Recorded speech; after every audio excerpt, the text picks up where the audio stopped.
Okay, so here's the weaving machine, and it comes with a 3-threader.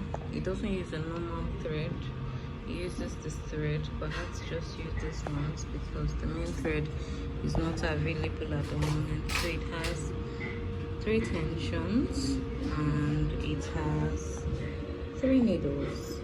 So we have this needle, we raise this one, we raise the kind of this handle.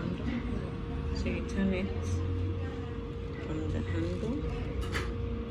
So you have a big needle. That's the needle number 1. Then you push it, and we have needle number 2. Number 2 is short. So that's this needle number 2. You can see needle number 2. And check it again. So this is number 2, and then this one, this way, this one here has needle number 3. So you can see it. You can see it. So now let me set it as it is.